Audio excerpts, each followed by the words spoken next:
안녕하십니까. 여러분들의 장점을 찾아주는 남자 사주 상담가 이기호입니다. 이기호의 사주 토크 시작하도록 하겠습니다. 오늘은 여러분들이 관심이 많은 돈에 대해서 말씀을 드리도록 하겠습니다. 과연 내가 부자가 될 수 있나, 이것을 사주를 통해서 분석을 하잖아요. 그래서 사람들이 사주 분석을 받으면 가장 궁금해하는 게 제가 돈을 많이 벌 수 있을까요? 뭐 이런 질문이란 말이에요. 이것은 자본주의 사회에 살면서 누구나 당연한 것이고, 그리고 우리가 어떻게 생각해 보면 이 돈이라는 게 단지 내가 돈을 좀 많이 벌어서 부자가 된다, 그 이상의 의미가 있다고 봐야 돼요. 재물운이 좋잖아요. 그럼 그 사람은 대체적으로 인생이 잘 풀린다고 봐야 됩니다. 지금 길거리에 사람들이 막 분주하게 걸어 다니잖아요. 저 사람들이 왜 저렇게 바빠요? 대체적으로 경제활동하느라고 저렇게 바쁜 거예요. 그러니까 누구나 다 먹고 사는 문제, 내가 부자가 될 수 있겠느냐, 이것은 너무나 당연한 궁금증이라고 볼 수 있고, 단지 돈을 많이 적게 벌고 뭐 많이 벌고 이게 아니라 돈을 많이 번다는 것은 그만큼 내 인생이 잘 풀린다, 이렇게 볼 수 있습니다. 그런데 우리가 이제 일반적으로 생각할 때 재성운이라는 게 사주에서 돈을 나타내잖아요. 재성이라는 게 이제 재물할 때 재자거든요. 그래서 남자 같은 경우에는 이 재성운이 돈하고 여자를 나타내고, 그러니까 남자한테는 엄청 중요한 거죠. 솔직히 그 남자 인생에서 돈하고 여자 빼면 남는 게 뭐가 있어요? 인생의 거의 다라고 할 수 있습니다. 그리고 남녀 공통으로 돈하고 아버지를 나타내거든요. 그러니까 아버지라는 존재가 돈을 나타내요. 그러면 우리가 또 충분히 그렇게 생각할 수 있죠. 요즘에나 맞벌이를 하지, 솔직히 맞벌이를 하기 시작한 게 인류 역사에서 우리나라 예를 들면 한 80년대에도 맞벌이가 그렇게 많지는 않았거든요. 제가 학교 다닐 때 집에 학교에서 이렇게 조사하잖아요. 맞벌이 하는 부모님들 이렇게 손 들어봐. 그랬을 때 몇 명 안 됐어요. 그러니까 맞벌이를 이제 본격적으로 한 건 몇십 년밖에 안 돼요. 그러니까 그 전까지는 어떻게 됐어요? 아버지 혼자서 돈을 벌었지. 여자가 돈을 버는 게 아니라, 그때 또 애도 많이 낳았으니까 어머니는 집에서 아이를 양육하고 아버지가 이제 밖에 나가서 돈을 버는 거예요. 그래서 우리가 이런 말 많이 하잖아요. 아, 저 여자는 남자 잘못 만나가지고 저렇게 고생해, 뭐 이렇게 얘기한단 말이에요. 그래서 사람이 막 가난하다 그러면은, 아유, 니네 아버지 때문에 니네가 이렇게 가난하다, 이렇게 얘기를 하지, 예전에 뭐 니네 어머니 때문에 이렇게 뭐 못 벌어가지고 집안이 이렇게 가난하다, 이렇게 얘기하는 사람은 없었거든요. 그러니까 돈 그러면은 남자, 아버지, 남편, 이렇게 생각을 했단 말이에요. 그러면 여자의 입장에서 나의 재물운을 딱 봤을 때, 단지 내가 재물운이 좋다 나쁘다 요거 하나만으로 이것을 판단할 수 있겠느냐, 그것은 어렵습니다. 우선 남자가 돈을 얼마나 많이 벌어다 주느냐, 여기에 영향을 많이 받는다고 봐야죠. 여자가 아무리 똑똑하고 재테크를 잘한다 그래도 남자가 어느 정도는 벌어다 줘야지, 막 박봉으로 그렇게 진짜 입에 풀칠할 거밖에 없는 그 정도의 돈만 갖다 주면 재테크를 어떻게 해요? 저축을 어떻게 합니까? 그래서 우리가 이제 생각할 때, 아, 재물운이라는 것은 상당히 복합적이다. 특히 여자 입장에서 봤을 때는 남자의 영향을 많이 받는다는 거, 이 점이 중요하고요.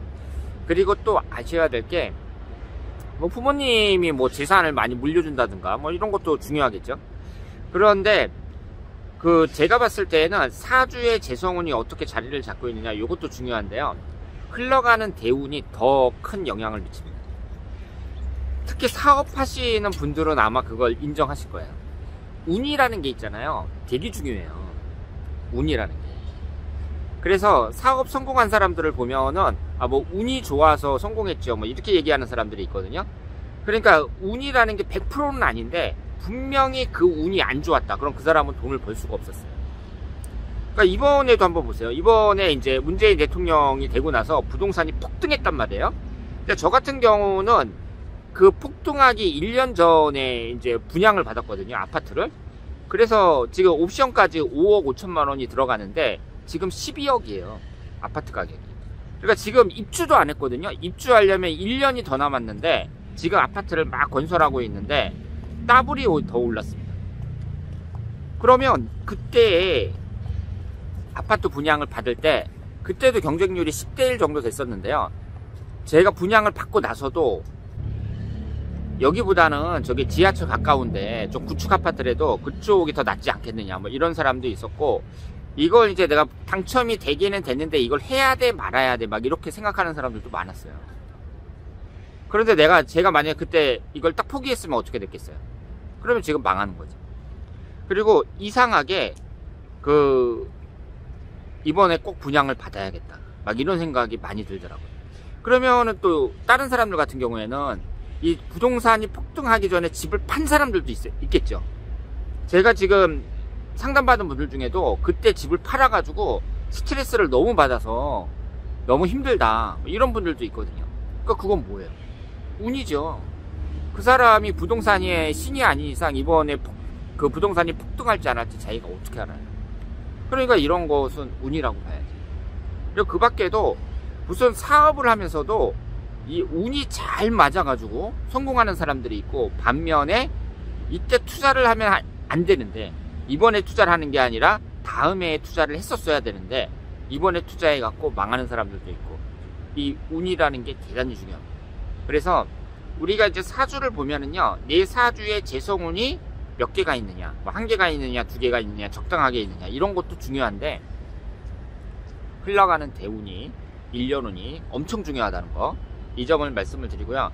그러면 여러분들이 딱 대운을 봤을 때 좋은 운이 들어오는 사람들이 많아요. 그럴 때 승부를 걸으셔야 돼요. 그리고 대운이 안 좋더라도 1년운이 좋을 때, 이럴 때 승부를 걸으셔야 돼요. 제가 얼마 전에 여성 CEO를 분석을 한 적이 있거든요. 그러니까 여성 CEO라는 얘기는 일단은 그런 사람이 극히 드물어요. 우리가 CEO라는 말을 하잖아요. 그러니까 직원들이 막 여러 명 있고 막 10명, 20명, 30명, 많게는 막 100명, 200명 막 이런 사업체를 운영하는 사람들 있잖아요. 뭐 공장을 운영한다든가 뭐 여러 가지 사업을 운영하는데, 솔직히 말해서 직원이 한 10명 정도만 돼도 대단한 거거든요. 그런데 10명이 아니라 그 이상으로 막 30명, 40명, 50명, 100명 막 이렇게 운영하는 사람들도 있거든요. 그러니까 중소기업체 사장이죠. 근데 그런 사람들 중에 특히 여성은 드뭅니다. 근데 제가 그 여자분을 분석을 했거든요. 그러니까 그런 분은 이제 우리나라에서 한 0.1이나 0.01% 안에 든다고 봐야죠. 그런데 이분이 이제 사주를 딱 보니까 지금 60이 넘었는데 사주에 재성운이 하나도 없습니다. 그래서 제가 지장간을 한번 봤거든요. 지장간에도 하나도 없어요. 재성운이 사주 원국에도 없고 지장간에도 없어요. 그런데 이제 그 사주 구성은 CEO가 갖고 있는 그런 구성을 갖고 있다고 봐야죠. 일단은 비경업체가 좀 강하고, 그 다음에 하여튼 재성운은 하나도 없어요. 남자복도 없어요. 그래서 남편과의 관계는 그렇게 좋지 않은 걸로 알고 있는데, 제가 이제 관심을 가진 건, 아니 이런 부자가 0.01%에 하는 0.01% 안에 드는 이런 CEO가 어떻게 재성운이 하나도 없지? 이런 생각이 들더라고요. 대운을 딱 봤거든요. 대운이 기가 막히게 흐릅니다. 대운이 청소년 시절부터 계속 좋은 운으로만 흘러요. 그리고 물론 그분이 이제 집안도 좋다고 하는데, 집안이 좋다는 거하고 그 여자분이 여성 CEO가 된다는 건 좀 다르잖아요. 그러니까 예전에 이제 뭐 좋은 가문에, 좋은 집안에 태어난 여자분들은 시집을 잘 갔죠. 그러니까 남성 CEO를 만나서, 돈 많은 사람들을 만나서 결혼을 했지, 내가 좋은 집안에 태어났다 그래서 여자의 경우에 내가 직접 사업을 해갖고, 그것도 제조업이거든요. 직접 사업을 해갖고 성공한다, 이런 경우는 극히 드물다고 볼 수 있습니다. 그래서 제가 아주 어려운 분을 만났는데 그분은 무제사주였어요. 지장간에도 재성운이 없습니다. 그런데 이제 제가 다른 분들의 글을 보니까 이런 재벌급 사주를 보면, 그러니까 재벌들의 사주를 보면 겁재가 많고 무제사주인 경우가 되게 많다고 합니다. 그런데 이것은요, 그러니까 이 재벌 같은 경우는 이렇게 손으로 꼽잖아요. 그러니까 우리나라에 0.0001%에 드는 사람들이잖아요. 그러니까 그런 사람들의 사주를 보고 이것을 일반화하기는 어렵습니다. 그러니까 제가 그 여성 CEO 그분이 이제 아주 유명한 분이거든요. 그래서 이제 검색해 보면 다 나오고, 그리고 이제 뭐 신문 기사 같은 데도 많이 실리고 막 이런 분이에요. 그런 분을 갖다가 일반화하기는 어렵죠. 그러니까 재성운이 없다 그래갖고 당신은 뭐 큰 부자가 될 수 있어 이렇게 말할 수는 없어요. 그러니까 일반적으로 봤을 때는 재성운이 전혀 없다는 것은 불리한 건 사실인데, 이런 극소수의 성공한 사람들을 보니까 이런 사람들도 있더라. 근데 그 사람들도 예의 없이 뭐가 중요하냐면 대운이 되게 좋다, 이렇게 볼 수 있어요.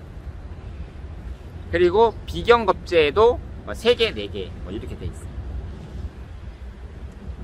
그래서 우리가 이제 사주를 딱 봤을 때 이 사주라는 것은 너무 그 사주를 보고 내가 과연 부자가 될 수 있을까, 돈을 많이 벌 수 있을까, 이런 것을 볼 때에는 이 돈을 본다는 것은 상당히 복합적이다.